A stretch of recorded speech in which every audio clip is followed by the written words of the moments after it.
Webb, welcome to the Killstream recorded version here. How you doing this morning? I'm doing well. Thanks for having me on. All right, now I do this quite frequently.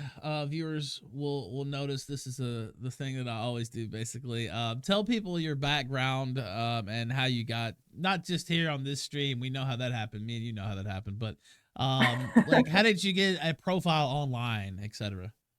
Oh, well, actually, it started because I was blogging about news in Spanish, actually, doing some stuff there. And then I eventually applied for a writing position at this website that isn't really around anymore called True Activist, that used to be kind of big on Facebook back in the pre-2016 election heyday of Facebook news before the censorship hammer got really bad. So I wrote there for a while, and after like 4 or 5 months, I got hired by Mint Press News, and I was writing there from January 2017 until March of this year, which is when I left, and I started writing for The Last American Vagabond, and I also set up my own site, which is Unlimited Hangout. Now, before we get into everything here and some of the topics I have and some of the stuff you work on, why don't you tell us what happened with The Last American Vagabond just recently, like yesterday, I guess? Oh yeah, yesterday. So yeah, YouTube took down the TLAV main channel. I think the backup channel may still be online, but obviously when you have a backup channel, it's like a fraction of the subscribers as Yeah. the main channel. So he had like over 100K subs on the main channel that got taken down, and I think it's like well under 5K the backup channel, right? So normally when they take down your channel, Google will like send you an email and be like, we took down your channel and you can appeal, blah blah blah. But they didn't even do that to Ryan, and then they also simultaneously locked him out of all Google products, and his Twitter also got messed up. Which his Twitter's back up now, but apparently at the time that he was set to go out and complain about the YouTube channel being taken down, Twitter wouldn't let him tweet anything. Well, it let him get one tweet out, but he couldn't respond for like a couple hours, and you know, uh, this has happened to a lot of other people Yeah. over the past year. Like Vox Adpocalypse was, one, I think that was last year, right? That started, With Crowder, you know, yeah. Yeah, yeah, yeah. this new deplatforming wave. And so we saw it pick up last week with a lot of the QAnon channels being taken down. Last American Vagabond rejects QAnon as an intelligent psyop, but we got taken down anyway. So what's important, though, about that QAnon policy they announced last week is that if you actually read it, they said it was banning conspiracy content that targets a group or individual, such as QAnon. Right. So that means they can add anything else after that, such as whatever How is this conspiracy being theory cheered they on want by to the media? discredit. This enrages me, actually. Like, you don't have to be a QAnon. QAnon's dumb. I mean, we make fun of QAnon all the time on the show.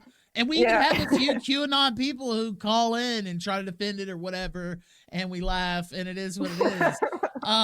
But what is this? How is the media cheerleading? Like, I see reports, breathlessly reporting that Twitter's banning Holocaust denial, or they're banning QAnon discussion or whatever, or promotion. I don't even know how they really quantify it, whatever.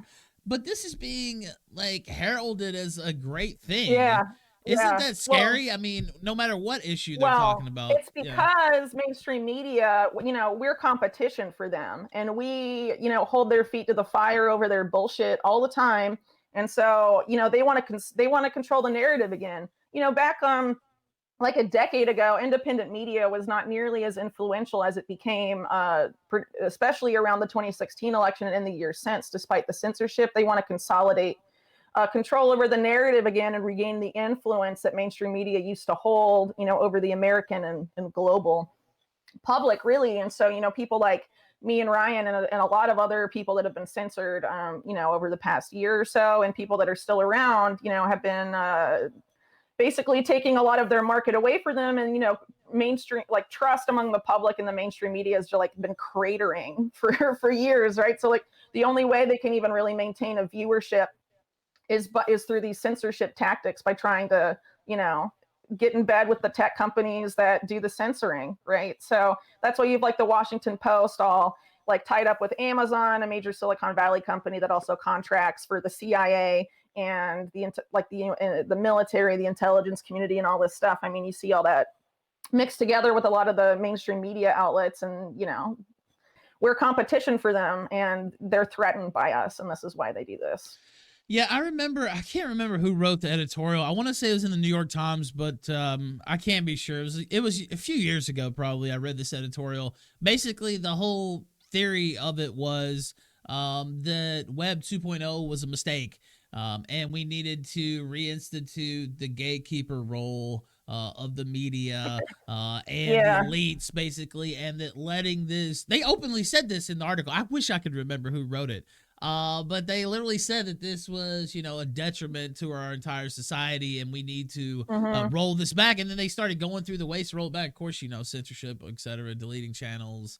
But this is a thing that a lot of the elites want to make a concerted effort to do. Actually, take away the power of people Hmm. like me and you and many others making our own content, making our own media. They see that as a detriment and want to roll that back, basically. Yeah, I absolutely agree. A lot of these mainstream media outlets are essentially arms of the state. So are the big, social media companies like Google, for example, that owns YouTube. Google was set up with In-Q-Tel money by the CIA.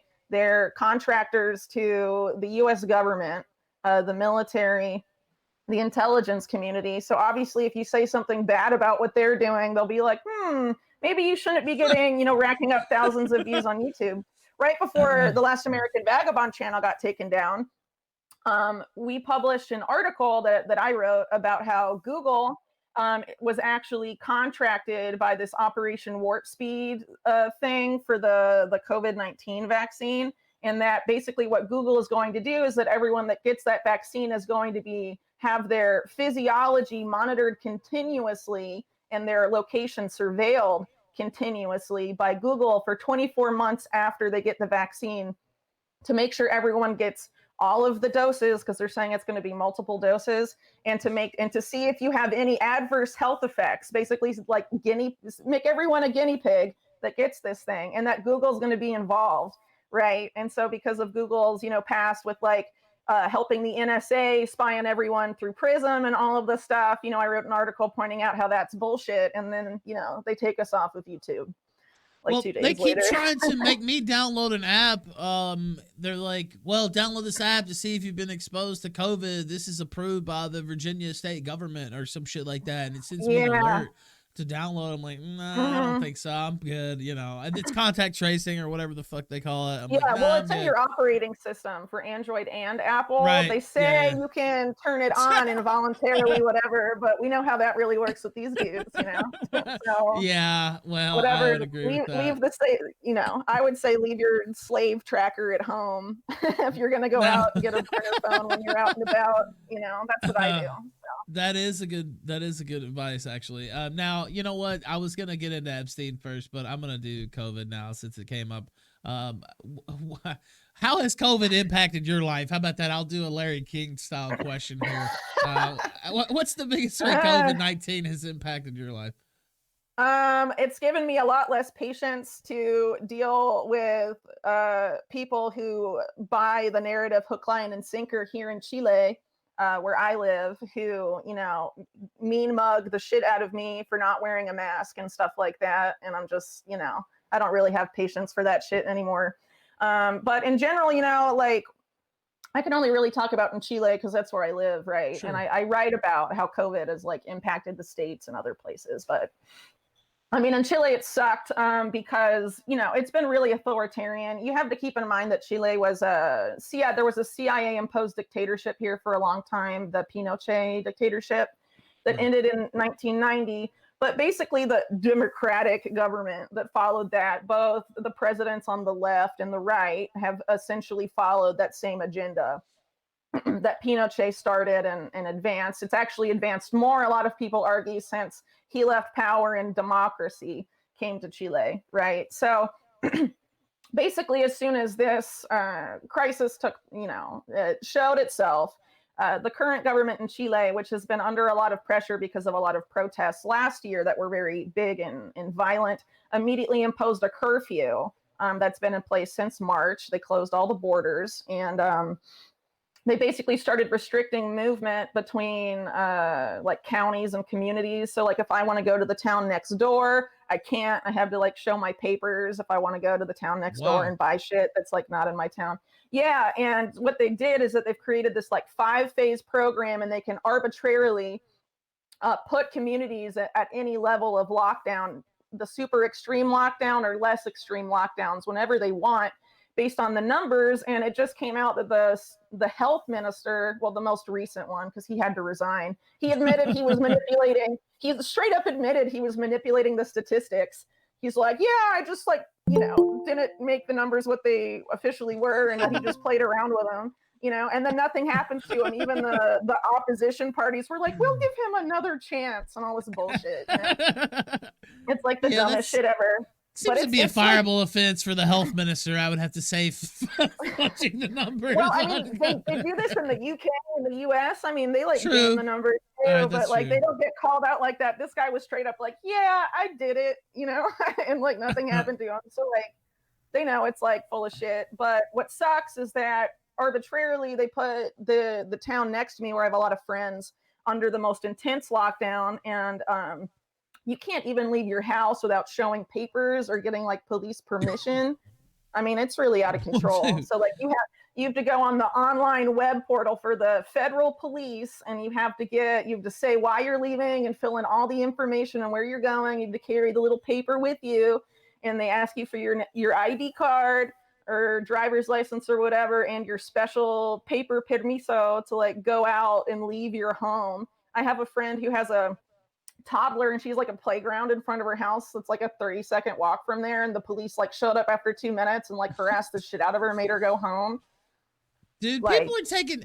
So I don't even. What's the worst part of this? The government. I mean, of course, there's all kinds of stuff with the vaccine and more, I guess, darker parts of this. But just the way people have reacted to this in the mind.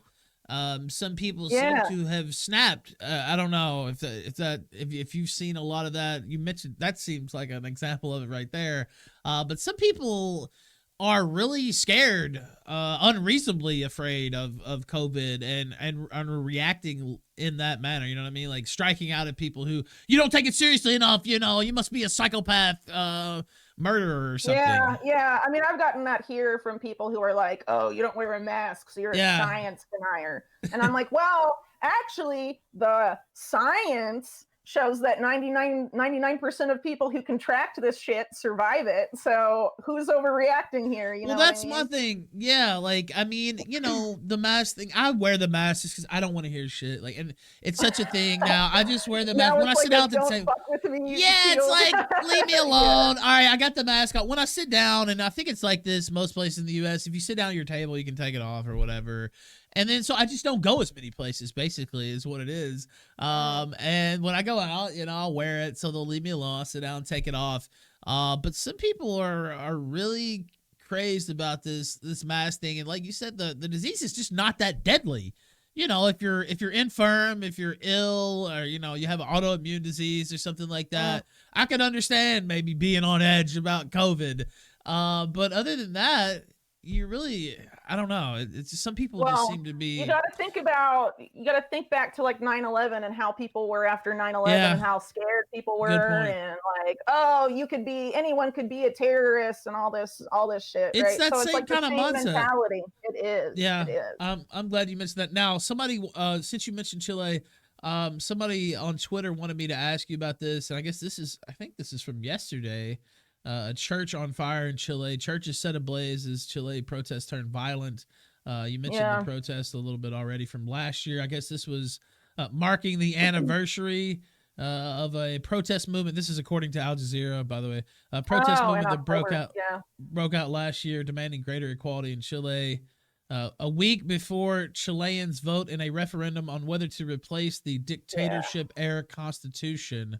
One of the key demands of the protest movement. Just any feedback on that and what's going on, maybe a little bit. Yeah, so I mean, it's pretty wild. That vote is, I think it's in 5 days, scheduled for the 25th, I think. So that's why that really intense lockdown I was mentioning, they imposed in the town right over for me. Yeah, they say it's for COVID, but the reason they justified that in that town has a population of like 50,000 people. They had 20 positive cases identified, and that was what they used to like lock it down like that, so you can't leave your house without like official papers any day of the week, right? So obviously that's total overkill. I would argue it's because they're worried about protests in and around that particular vote, because I happen to live in the region where there's more Mapuches, which is like the indigenous people of Chile.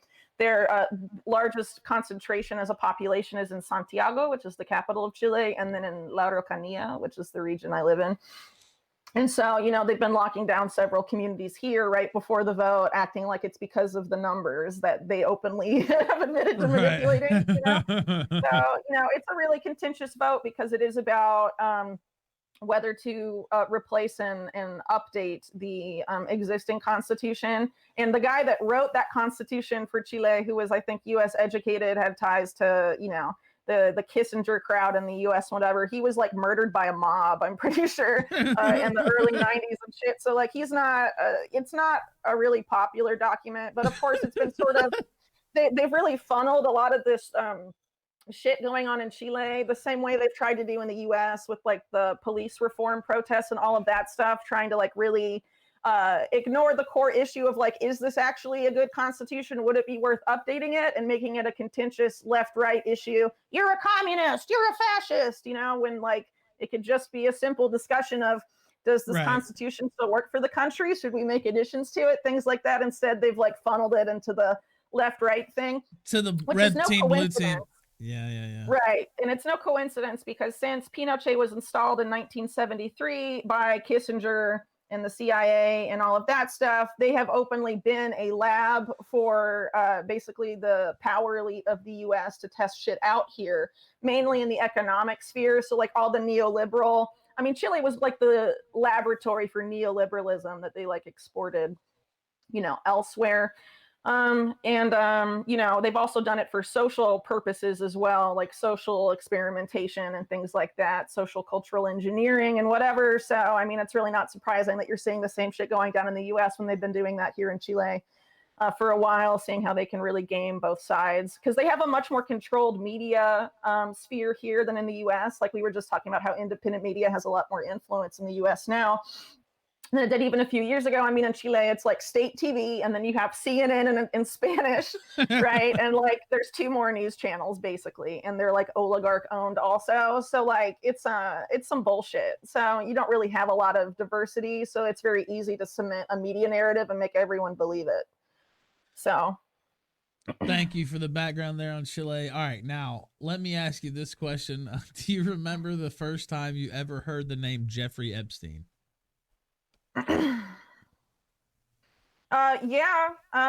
Vaguely. I mean, it was before I wrote about him, but I didn't write about him until the scandal started to happen, because so before he was arrested last year, I was actually in the middle of writing a series. It was actually about Middle East politics and religion, and had to do with the whole the Third Temple issue in Zionism in Palestine and all of that stuff, and how that relates to geopolitics and Christian Zionism, things like that. So I was in the middle of that series, and then all the Epstein news broke, and I remember reading about that like a couple years ago, because it came up in 2016 to a significant degree, of course, because of there was all that Pizzagate stuff going on in the time, and the emails right in 2016. So a lot of people were like, hey, what about this Epstein guy that's clearly tied to like the Clintons and all of this stuff, going back then. So I remember seeing it. And so I was just curious, because now, mainstream media was openly admitting what was going on. I was supposed to be writing about this other thing, but I, just kind of wanted to dig a little deeper, because when it came out in mainstream press of all places, that he had worked for intelligence, right? And so I do a lot of writing on intelligence agencies in the US and Israel. So I was curious, if I look at his history, can I peg him to like one of those intelligence agencies? So, what ended up happening is that I went back and was reading some stuff, and I came across this sexual blackmail ring involving kids that had involved Trump's mentor, Roy Cohn, and these two, this liquor baron, Louis Rosenstiel, who of course were also tied up with the Bronfman family, which is, of Nexium and and all of that stuff, and big longtime funders of the ADL, among others. So, I started just going way back in the history and tracing it forward, and that's where my Epstein series came from. Now, what? So, I guess go through your Epstein series a little bit here for the audience, and how it came out, and just like, I mean, you talked about it a little bit there, but the progression of it, and Epstein being, of course, Epstein was killed in jail. When did you start writing this? Well, I mean, he died in jail. That's one of the questions too, whether you think he was killed. It was a 4-part series. The third part came out 2 days before he died in jail, right? So, I wasn't expecting him to be axed that quickly, but that's still really one of the craziest things ever, because I sat there and everybody was joking about him being killed a lot. I mean, there was all kinds of memes about him being killed, and then he literally got. Well, I mean, I think he got killed in jail. He turned up dead one way or the other, and that's. But I don't want to be gatekeeping, right? Because I honestly don't know. I mean, that's true. We don't know. Those prison guards were going to be charged, and then they've been real quiet about the case against them for sleeping on the job, and all of this stuff. I mean, it's just so clown world. So I mean, they honestly could have done anything. I mean, we don't really know, but yeah, I mean, it would make more sense probably to kill the dude. But you never know. I mean, he seemed to have been really important, connected to a lot of people. I mean, if you have the right connections and infinite money, I mean, you can pay off that whole prison, basically, because that prison where he was at in Manhattan, I mean, it has a history of if you have enough money in the poll, you can get stuff brought to you and whatever. So, I mean, who really knows, right? And it's not like you can trust the federal government to actually investigate what happened to Epstein. You had Bill Barr of all people be like, it was a perfect storm of screw ups. Yeah, right, dude. Your dad hired Epstein. Get bent. Now tell us about some of Epstein's history. You mentioned his connection to intelligence, possibly. What did you find when you investigated that? Right. Well, I mean, there's a lot of different ways to go about that question, because there's clearly ties not just to Israeli intelligence, but also U.S. intelligence. So the U.S. intelligence tie, well, it's best to go back to the history, I guess, farther back. So, after he did that whole stint at the Dalton School, where he was, hired by Bill Barr's father, he goes and he works for Bear Stearns, and he's hired by the head of Bear Stearns, Ace Greenberg.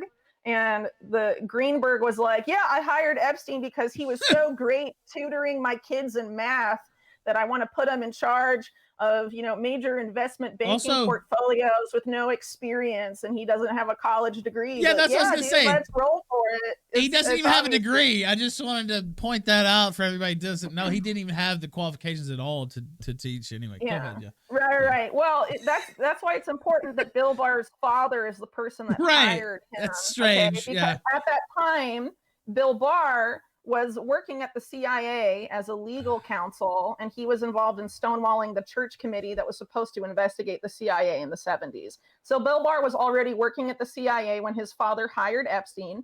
Epstein's father had previously worked for the Office of Strategic Services, which is the precursor to the CIA from World War II, where, Allen Dulles involved in that for CIA director, right? So that's definitely worth noting. And of course, he wrote this book called Space Relations, Donald Barr did. That's all about teenage sex slaves. And, yeah, you haven't heard this? I haven't heard that part. I haven't heard that part, no. Yeah, that book is a trip if you actually get around to reading it, even just fragments of it. It is just okay. Because it's pretty much like what Epstein did, but in a sci-fi setting. It's really Holy unsettling. shit! No, that's the part I haven't heard about. That part. I see it here. It looks, even the cover looks slightly unsettling. Yeah, I mean, it's all a creep fest. All right. Back to the retelling. Sorry for the diversion there, but yes. No, it's all good. I mean, it's wild, honestly. So anyway, yeah. So he's hired by that guy without qualifications, and then Ace Greenberg, who's a really powerful guy on Wall Street at this point, is like, wow, you tutored my kids so well. Come be a top investment banker on Wall Street. Anyway, so Epstein's at Bear Stearns for a couple of years, and he eventually resigns because the SEC, the Security and Exchange Commission, starts investigating Bear Stearns for insider trading, and it had to do with the Bronfmans, right? It had to do with Seagram's, the Bronfman company. So Epstein was one of the people that was apparently set to be heavily investigated in relation to this shady. I forget exactly what the transaction was. I think it was like some sort of insider trading based on foreknowledge of some acquisition or sale that Seagram's was going to make. And anyway, so Epstein had to leave essentially before that investigation started to really get running. So he wouldn't, get in trouble, I guess, or get Greenberg in trouble or Right. whatever. Yeah. So after that is when, Epstein's trail starts to get really murky. Because he leaves Bear Stearns and started describing what he was doing to friends as being a financial bounty hunter, meaning that he would hide money for governments and also find money or governments and corporations and private entities, right? And would also do the same to hunt people down that had like embezzled money or taken money from the wrong people, right? And during this period of time, he got involved. One of his clients during that time was Adnan Khashoggi, who's a well-known Saudi weapons dealer. Trump actually bought his yacht at one point. Yeah, Now but Khashoggi, Adnan that's the name of the guy also who was murdered. That's not the same guy Yeah, though, that was right? That's his. just No, his no, no, relation. that's his nephew. That's Relation, his right? They're nephew. related though, right? Yeah, Yeah, and during yeah. this period of time, Jamal Khashoggi was embedded with Al Qaeda or Osama bin Laden during Operation Cyclone, which was the CIA-backed Al Qaeda creation during the late 70s and 1980s The to Mujahideen in kick Afghanistan. yeah, Yeah. yeah, all that shit. Yeah, so Jamal Khashoggi was there with the CIA basically while this was while his dad was his uncle was was a client of Epstein's. And this is important because during this period of time Khashoggi was intimately involved in Iran Contra, which was underway between starting in 1982 when Epstein leaves Bear Stearns. I mean, that's already operating, and at the time Khashoggi was on the payroll of Mossad, and he was also involved with the CIA to a huge degree because Iran Contra was the US and Israel essentially. And so during that period of time, Epstein meets Robert Maxwell and begins to be involved in sort of the money flows of Iran Contra. So I think during this time, one of the banks that Epstein was probably using was, we don't know obviously because it's really murky, but I think there's enough circumstantial evidence that points to it, that he was involved with BCCI, which was the Bank of Credit and Commerce International, which is a really controversial bank because it was basically outed as being a front for the CIA for arms trafficking money, drug trafficking money, tons of money going through there being laundered essentially on a global scale. I mean, really enormous. But I think he was doing that not because we know that Khashoggi was moving a lot of his money for Iran Contra through BCCI. BCCI was essentially one of the main banks involved in Iran Contra money flows. And also Bear Stearns was one of the few banks that was a broker to BCCI. BCCI ended up collapsing, I think, in 1991. They collapsed it on purpose to move the money elsewhere because they'd kind of been exposed a bit by the whole Iran Contra hearings and all of that stuff that took place in the late 80s. So it seems to me that Epstein was likely involved with that. And we know that by 1985, he was involved already with Israeli intelligence, that people that used to work in Israeli intelligence, and with Robert Maxwell in London. They were introduced to Epstein by Maxwell, who said that Epstein had been approved by the higher ups of Israeli intelligence to be involved in that, network. And at the time, the head of Israeli military intelligence was Ehud Barak, who would later go on to be Israeli prime minister, very closely associated to Epstein, spending the night at Yeah. apartments, co-investing Very with him in closely. Carbine 911. Yeah. Yeah, and definitely a lot of very strong Ehud Barak Epstein ties there. So at the time, the higher ups that Maxwell was talking about was Ehud Barak, right? So those ties clearly go back much earlier than they would like you to believe. Ehud Barak claimed publicly that he didn't meet Epstein until 2000 and that they were introduced by Shimon Peres. But I call bullshit on that. Same thing for the Bill Gates Epstein relationship that began in the 90s also. But anyway, where are we? So 1985, After that, he gets involved with the Steve Hoffenberg and the Tower financial scandal. Epstein is also intimately involved with a British weapons dealer during this time. He was ties to British intelligence named Douglas Leese, who was also involved in a lot of weapon deals, including ones involving Khashoggi and the Al Yamaha weapons deal, which was between Saudi Arabia and the UK specifically. So he was involved in a lot of arms trafficking, essentially, during the 1980s. But the sexual blackmail and sex trafficking scandal, by all indications, that began in 1991. People like to say that it began later, and that Ghislaine Maxwell and Epstein didn't meet till 1991, but that's not true. They were introduced in the 80s by her father. They were connected that way. So that already existed. And Ghislaine, before Robert Maxwell had even died, was already set up and established by her dad in New York. He bought the New York Daily News and had planned to expand his media empire and his other business empires into New York, and had already set up a company for Ghislaine Maxwell to use to establish the foothold there for him by chumming up to elites in New York and in the U.S. political scene also. Like, actually, one of her very good friends was John F. Kennedy Jr., of all people. So QAnon, Wow, your there savior was a Maxwell pal, and there's lots of pictures of them palling around together. And that picture, by the way, of John F. Kennedy Jr. with Trump, that QAnon likes to trump it out. Yeah. That's because they were, that was Ghislaine chilling in her crib. Yeah. So anyway, we know that Robert Maxwell was working for Israeli intelligence, and then he was killed because he threatened to, expose Israeli intelligence operations if he didn't get money to essentially bail out some bad deals he had made with his business empire. Mossad doesn't usually take too kindly with that type of thing, do they? No, they don't. So he overplayed his hand, but it's worth pointing out, too, that he was also really involved with the Promise software scandal, which appears to have involved not just Robert Maxwell, but his two daughters, not Ghislaine, but Christine Maxwell and Isabel Maxwell, both very involved in that. And they definitely have ties to intelligence as well. I would actually argue that they just as deep as involved with intelligence, but as Ghislaine, but a different type of operation than what Ghislaine Maxwell was doing, which was, sexually blackmailing, elites, powerful people that could be used to advance a particular agenda. So anyway, I totally forgot this. Sorry. 1987. So is also when Epstein officially got involved with Leslie Wexner, but it actually, they started saying that later. If you look at earlier reports about when they say they met, they say 1985 also, which is the year that we know that Epstein was already involved in Israeli intelligence.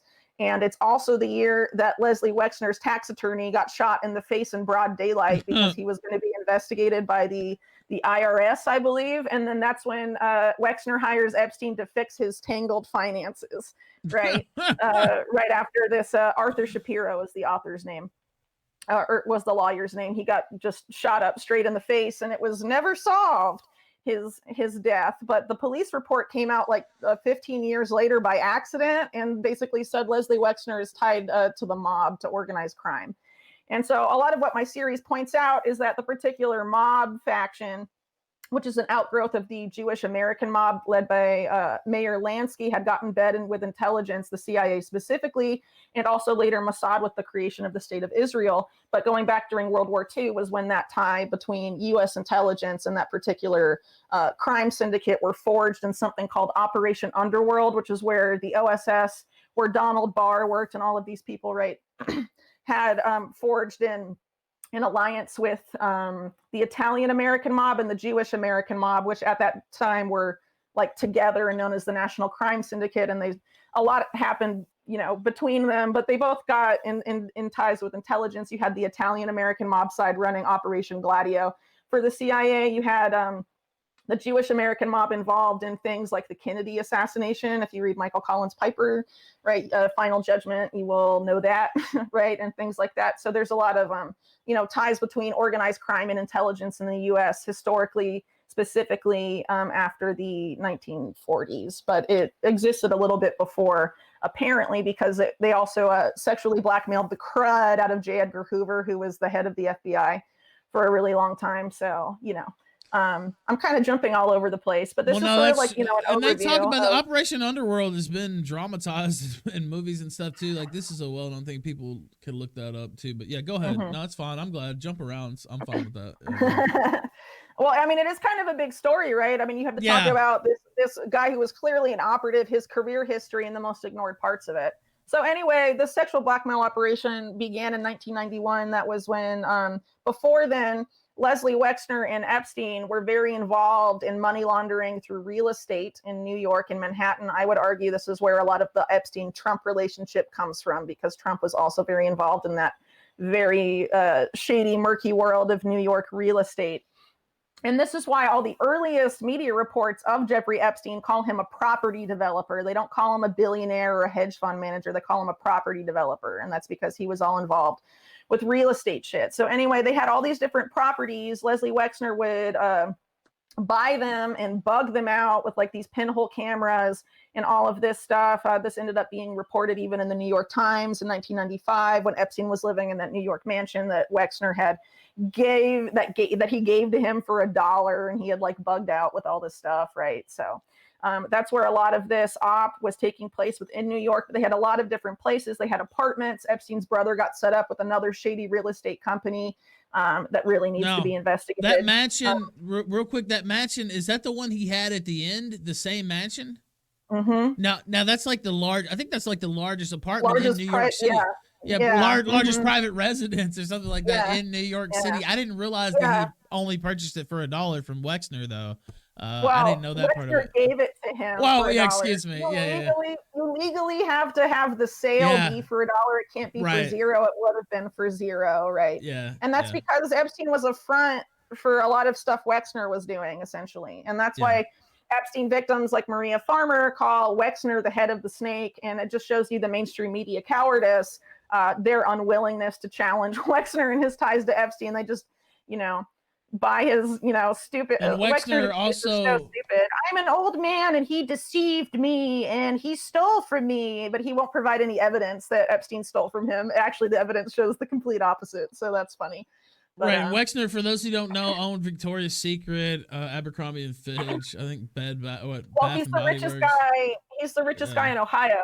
And in 1995, also, so Epstein was like in this house running the sexual blackmail operation with, residences and money that was all coming from Leslie Wexner. But then on behalf of Leslie Wexner, well, it was really Wexner and Epstein together, they negotiate the move of an airline called Southern Air Transport from Miami, Florida to Columbus or to Ohio to basically run cargo for Wexner, nominally for Wexner's company, The Limited. And it was going from Asia to Columbus. And even like top people in Ohio's government, like the state inspector general, called it the Mayor Lansky run, essentially saying that like this is the mob and they are moving illicit cargo and we know it. Right. And this is important because Southern Air Transport is a CIA front company. It used to be known as Air America. It was the airline that was used for all that Iran-Contra shit, moving drugs and weapons to the Contras and drugs back to the U.S., all that stuff that was exposed by Gary Webb and Dark Alliance.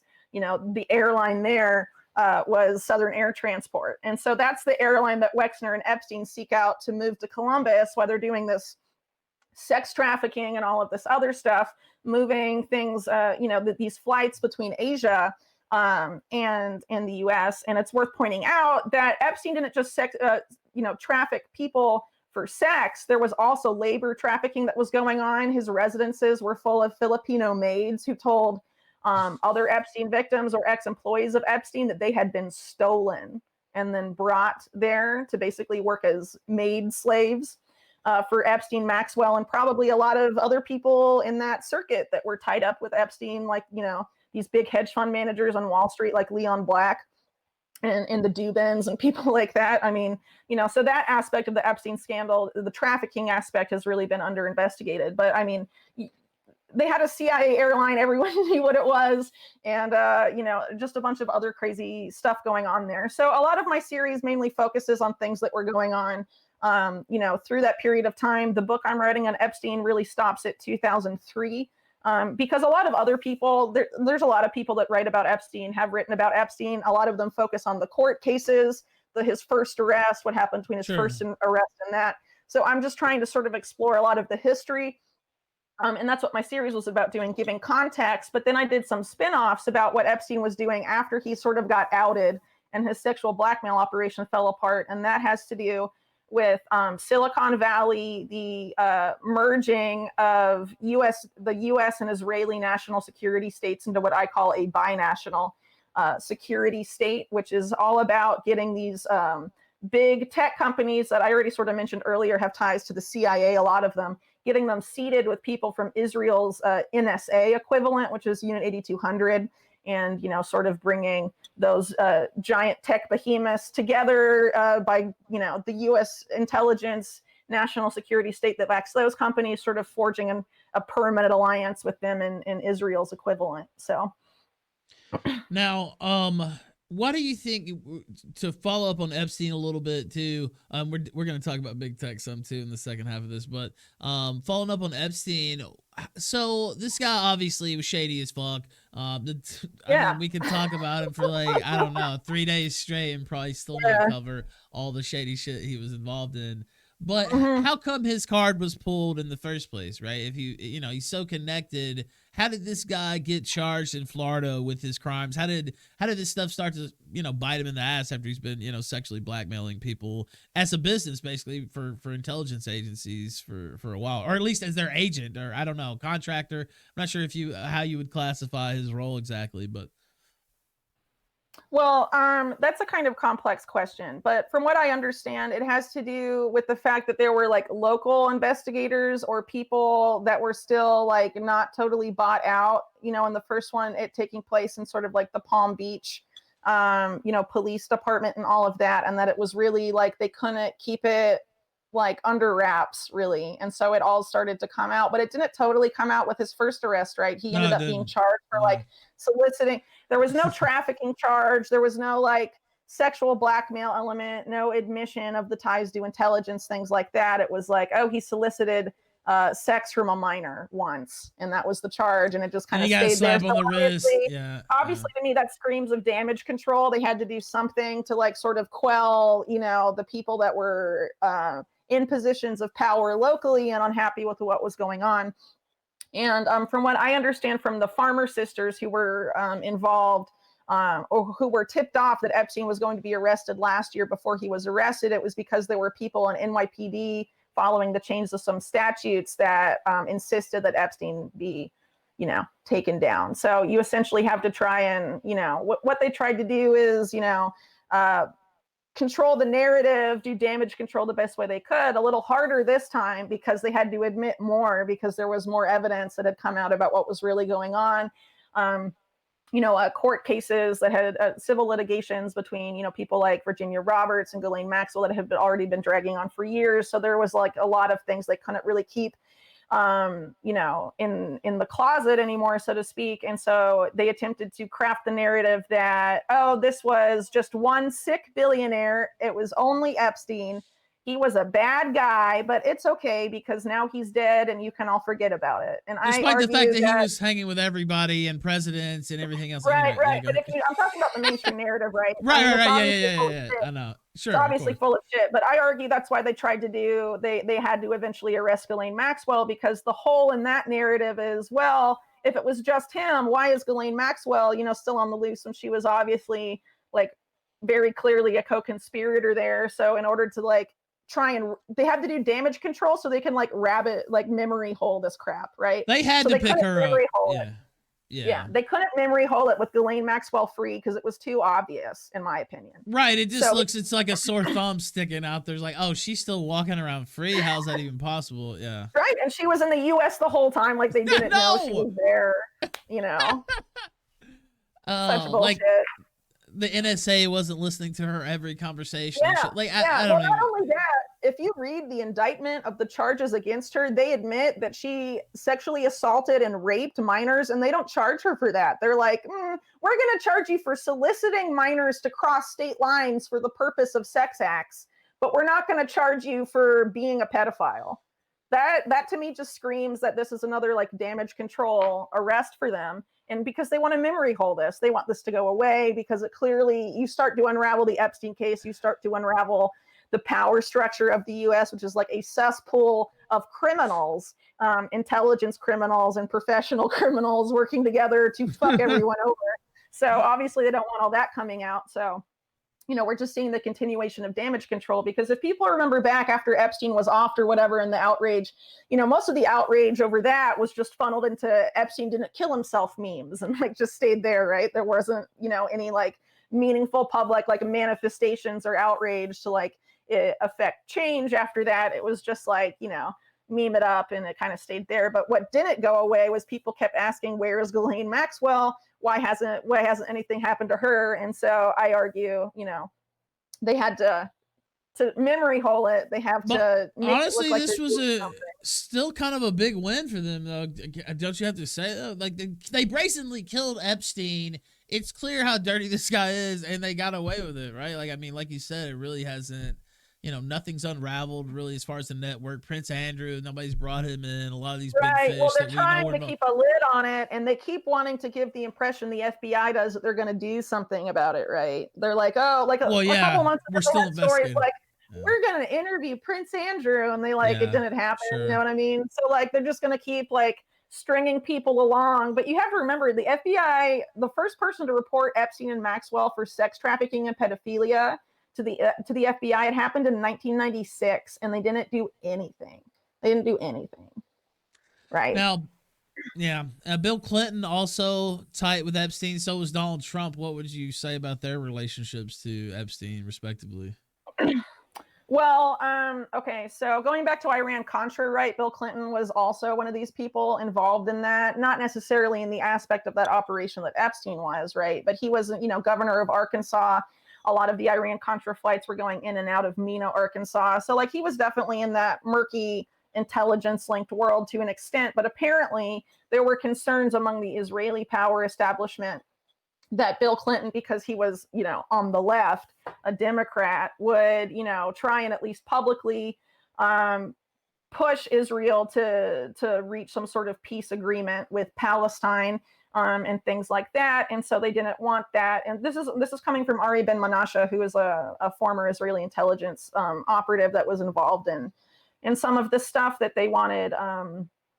They wanted Clinton to like, be in the bag for them. Essentially, they wanted to have some leverage over Clinton if he were to ever try to do something, right? And they also wanted to try and argue for Jonathan Pollard's release, get Clinton to pardon him. So basically, we know that from as soon as Clinton was in office, really, which was like 1993, you have Epstein visiting the White House, and he's meeting with like the deputy chiefs of staff and stuff. He's attending, he and Ghislaine Maxwell were attending big donor dinners for Clinton back in 1993. Then in 1995, you have one of the main backers of the Clintons, Lynn Forrester, who's now Lynn Forrester de Rothschild. She had very close ties with Epstein going back to at least a decade. When she divorced from her first husband, Andrew Stein, she apparently contacted Epstein for unspecified help in that divorce, whatever that was. Yeah, and this is all before the Clinton thing, right? But anyway, in 1995, this is from the Clinton Presidential Library. So I mean, this is like an official thing, right? She writes a letter to Clinton saying, "It was great seeing you at Ted Kennedy's house. I only had, a short amount of time to talk to you because you're the president and you're busy." She calls it in the letter her 15 seconds of access. I only got to talk to you about the two most pressing things on her mind, basically, and wanted to talk about more stuff. And she says those two pressing things, one of them was Jeffrey Epstein, and the other one was currency stabilization or something like that.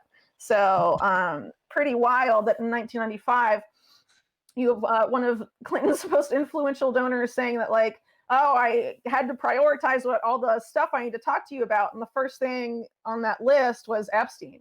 in 1995, when, that was also the year, right, when I mentioned earlier that CIA airline got moved by Epstein from Florida to Ohio. And when we know that he's living in the Wexner house and he's already been doing the sex trafficking stuff for several years. So pretty wild. That's also apparently a year later, according to Maria Farmer, Clinton was visiting Epstein residences, and all the staff, she used to work for him, all the staff were ordered out except for the chef and like a couple other people who were part of this inner circle of the whole op. So this sitting president was apparently going to be entertained by Epstein without his security detail and surrounded by girls. So yeah, there was definitely some sort of blackmail thing going on there. Really Now, outrageous. You think people what would want to about invest in this? you would But think that you would think now before we get to Trump and his relationship to Epstein, what about the whole meme about Clinton going down on the Lolita Express without the Secret right. Service detail But you and have to all that? remember too, all those Lolita Express accusations were supposed, those took place after Clinton left office, but he Right, was right, right. Yeah, doing yeah, this yeah. shit when he was in office, right? Oh, it's So way yeah, more I serious mean, in his office. Yeah. right. So like the Lolita Express stuff is like, you know, I mean, Well, you I don't would to really know how much have I can add to compromising, that. yeah, to have compromising material on a sitting president would be way more valuable. Obviously, I mean, when he's out of office, I'm sure he was Yeah. up to all kinds of shenanigans. But yeah, if they were gonna Well, blackmail him, yeah, or have material on him, yeah, you'd want to get it Well, while he's in office. we also know in the last half of the Clinton presidency, Israel made unprecedented moves to tap his phones, Clinton's phones, and that they allegedly were the first people to get recordings of his calls with Monica Lewinsky, Because and he was that pushing so hard for the peace deal with the Palestinians. Basically, it's like his legacy project towards the end of his yeah, presidency. Yeah. right. And Netanyahu tried to use those tapes as leverage to get him to free Jonathan Pollard, which Clinton was going to do, but then George Tenet, who was the CIA director, said that he would resign from the CIA and make a big stink if he let Pollard walk. So Clinton had to back out of that and apparently made some other agreement with Netanyahu in exchange for, keeping those tapes a secret, right? So that just shows you how, the MO of how this type of leverage works, right? Uh, But right before he left office, he pardoned a guy named Mark Rich, who was clearly like very involved in Mossad activities, founder of Glencore, which is now owned by Nat Rothschild, right? Keeping it in the family, I guess. So that was a really controversial pardon, and a lot of it had to do with money that Mark Rich's wife or ex-wife, I can't remember, was giving to the Clintons. But also, this is from ex-Israeli government officials. Ehud Barak took Bill Clinton in a room and screamed at him to pardon Mark Rich, right? And we talked about earlier Ehud Barak and Epstein. So you have, they clearly had some leverage there, and the fact that you have an Israeli head of state going and screaming at the U.S. sitting president and telling him what to do. I mean, I don't know what illustrates the U.S.-Israel special relationship more than that, honestly. Yeah, special relationship, more like an abusive relationship. Yeah, well, that's what Now, they call it. yeah, Our yeah, special exactly. relationship. Special. Nobody loves me like he loves me. Yeah, right. He Oh my didn't God. mean it. He Yeah, didn't mean it. You don't understand. All right, I'll stop. that's Now, literally what it is, it though. literally is. I never thought about it like that until now. It is, Uh, though. Yeah. it seriously is. All right, now Trump and his relationship to Epstein. Before I forget.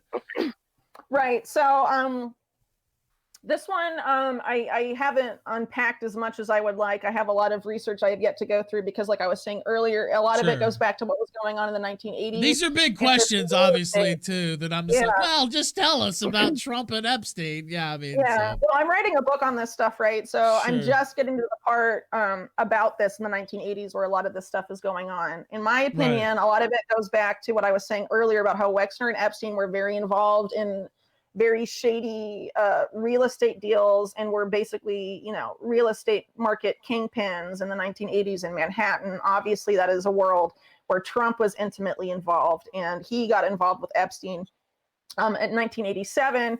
And you have people mainstream media later reporting that, the three musketeers of New York nightlife were Donald Trump, Tom Barrack of Colony Capital, who's still really involved.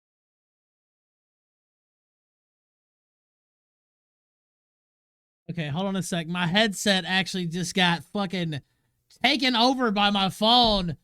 Oh my god, that is really pissing me off right now. Okay, give me a second. Let me fix that. Okay.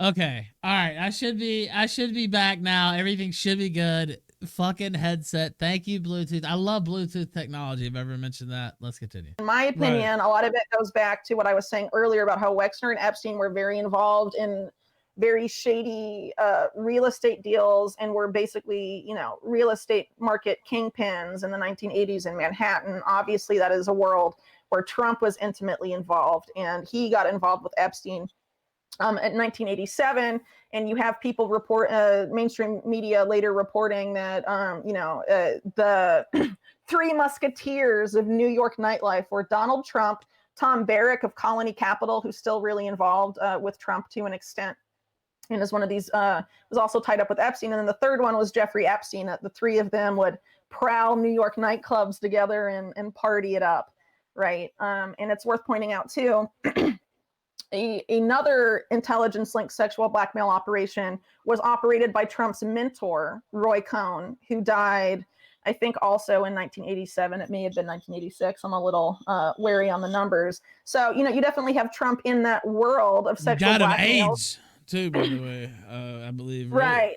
Yeah. Right. Mm-hmm. But he didn't know. I think Trump knew because he was mentored by Roy Cohn and would call Roy Cohn 17 times a day, according to Roy Cohn's secretary, like calling him constantly. I mean, they were like super inseparable until the whole AIDS things happened. And then Trump was like, I don't know you. Yeah, literally, that's what happened. Yeah.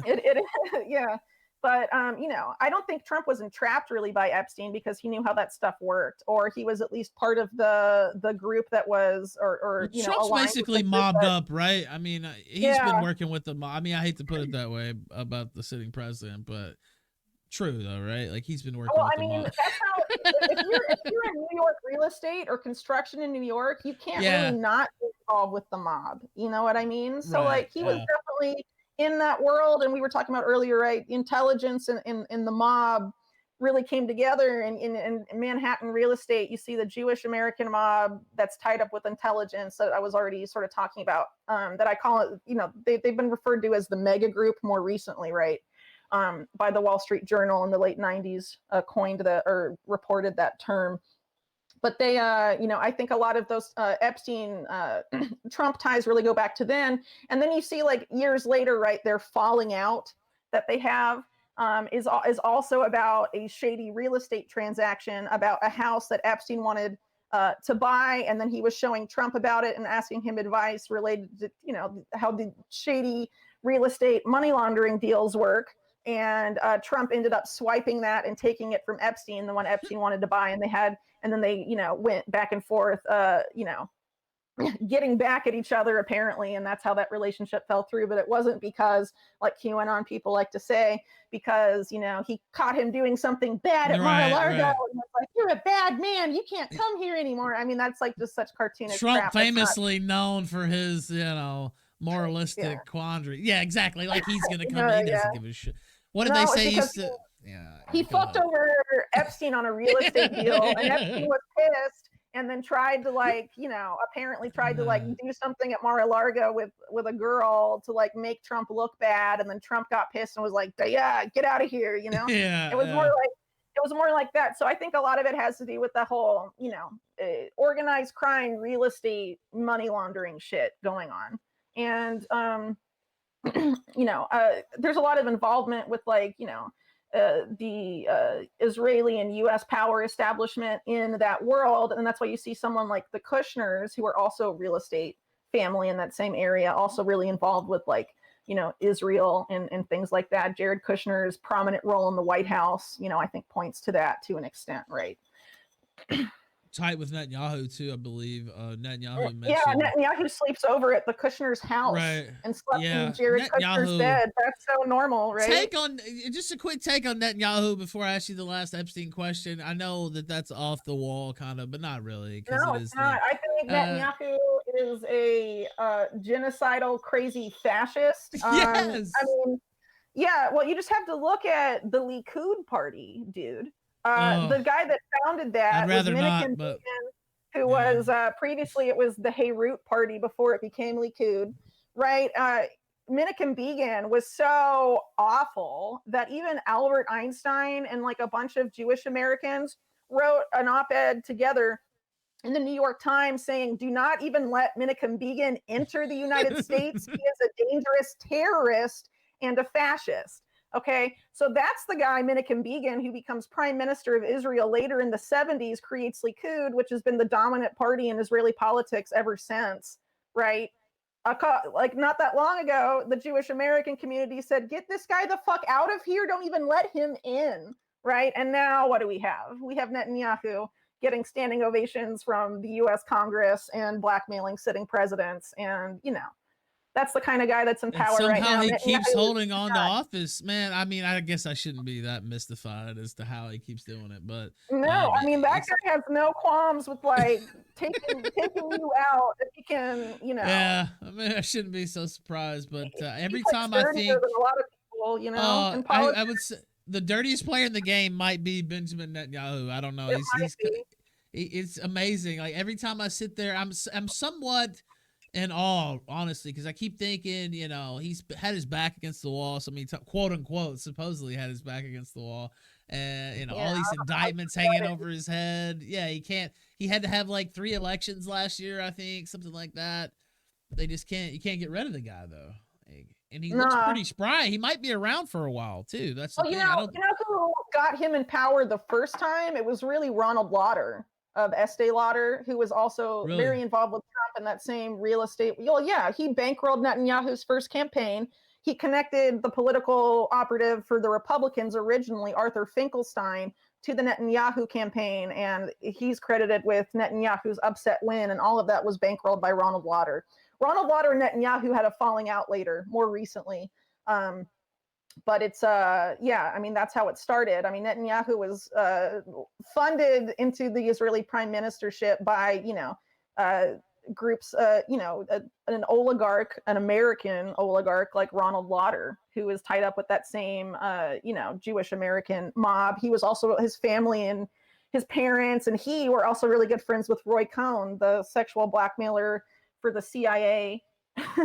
In B'nai B'rith also. Roy Cohn's father used to run B'nai B'rith, by the way, which is where the ADL comes from. Now I know a lot about right. I'm sure they do, and I knew a lot about Roy Cohn, but I didn't know about his father and his history his there. father was Albert Cohn. He was a big time New York judge and was the head of the most powerful chapter of B'nai B'rith, which is the New York chapter. Not that long after the whole Leo Frank thing happened. While that was going on, actually, I think Albert Cohn was in charge of it. And then later, the head of that becomes Bronfman. Which Bronfman? Edgar Bronfman. All right, now last Epstein question: have you been personally targeted as a result of your reporting on Epstein, or any hate from colleagues, anything like that? Like what's been the result? I get hate from people, but I get that for everything. That's I mean. True. I mean, there's so much egotism in independent media where people are just like, all like, this is mine and this belongs to me and whatever. And I mean, I think it's a waste of fucking time, honestly. All this like ego shit and infighting in independent media. I mean, I really wish people could see that there's like major shit going down in the world. Maybe we can talk about some of that stuff instead of creating drama between people just because, person X or person Y wants more attention or whatever. I mean, it's just, yeah. So most of the attacks I've gotten over the Epstein things have been from people in independent media that didn't like that my reporting was pretty successful and got a lot of wide reach. I worked really hard on that series. It's all original. I did not plagiarize anything. People like I've been accused of that, but there's been no proof of it because I didn't. And so, people are just, using the same tactics that people in the establishment use. If you repeat a lie enough, some people will believe it, right? So, but I totally stand by my reporting and that I did it. And to say that I'm not capable of researching my own shit is absolutely ludicrous when you look at everything I did before the Epstein series and after. I've been reporting tons of stuff, all original, this whole time that has, been in depth and intense, just like my Epstein series was. I don't need to steal or take stuff from someone else. So it's just, in my opinion, it's an ego thing. Some people want all the credit and all the attention for things, even if they didn't earn it. So Well, that's what I whatever. was gonna say, and I don't know all about the specific situation here. I did see some tweet or something. I literally don't know Yeah, the whole thing though, but I do know you see a lot of times when somebody gets some attention or whatever, and like you said, somebody else thinks they should be getting that attention, or maybe they're working on something similar too, and they think, oh, I'm not, getting the features I should be getting. That they start, getting salty or whatever. yeah. Uh, Well, the person that accused me, I'm not going to name names, right? But they know who they are. The person that accused me of stealing later admitted to Adam Green that he knows I didn't take it. And then I called him out and said I didn't steal on Twitter. And then he doubled down publicly, but he privately admitted to Adam Green that he knows I didn't steal anything and that he was upset because his YouTube channel had been censored at the same time. And he got all strung out and stressed out and threw some shit in my face, and he is unwilling to double down and admit that he, smeared me for no reason. So that's some bullshit, but whatever. Yeah, that's pretty pathetic. And honestly, I just saw somebody tweet about it to me before the show, and I didn't even know about it, like all that shit happening. So, but yeah, and I still don't. I literally don't know who it is. But I'll find out after the show. Okay. Yeah, it doesn't matter. No. The whole point about this is those people want attention. They're trying to feed off stuff. Why don't you focus on your content and putting out good original content that's like Well, truthful and that people want to see? That's what I do. I don't feed the trolls. I also have other people more recently like shitting all over me. Like, I'm not going to pay attention to those people. Like, the world is on fucking fire. There's this global fascist technocratic takeover going on right now. Like, I'm not going to spend time, arguing with you because you don't like this or that about me, or you don't like the sound of my voice, or you think this or that, like whatever. Like, fuck off, honestly. That's plus how I there's feel. a huge, I don't know. I feel like there's plenty of space for everybody, really, and especially on some of these type of petty attacks that you're describing here. It's just like I don't know. Why Yeah, don't we collaborate and work yeah, together and like exactly. just Yeah, expose all the shit? I mean, I did my yeah, best to expose what I could in a 4-part series. There's obviously so much material on sure. Epstein and a lot of other shit I write There's about. Like, why nothing. not just come There's together and plenty of like, space for everyone to operate, I guess, is all I'm saying. And I don't know. It's I just, totally agree. yeah, you hate to see it. And I've seen the same thing happen in our sphere too. Yeah, it happens a lot. And yeah, and And I'll, it's in this sphere. It's also like in it's in life progressive too. Yeah, media. It's in like whatever, yeah. like everywhere has it, and independent media. And it's a problem because it shows that those people are about the ego. They're not about the information and informing the public, and that's what it needs to be Well, about. And a lot of there's too many times. people that are just, it's all about their business model or about them and them feeling like they are like the best ever. I mean, just no. I'm just so Well, against that approach to and reporting. I'll move on to the other questions here. But I will say this. My thing is, I mean, it's easy to get jealous. I get jealous of people sometimes. I'm not gonna lie. I mean, I think that's natural, right? You see somebody doing so well, you're like, wow, I wish I was doing that well. Man, I'm kind of a little bit jealous. But it's important to quickly squelch that. Really compete against yourself. That's what I try to do. And it's not all about necessarily the number either. Compete against yourself. Quality of content. The Right. numbers will come if the content's quality and the guests are, in my case, the guests and the shows are good. And it's easy to get jealous or whatever, but you should just focus on your own side of the street when it comes to that. Okay.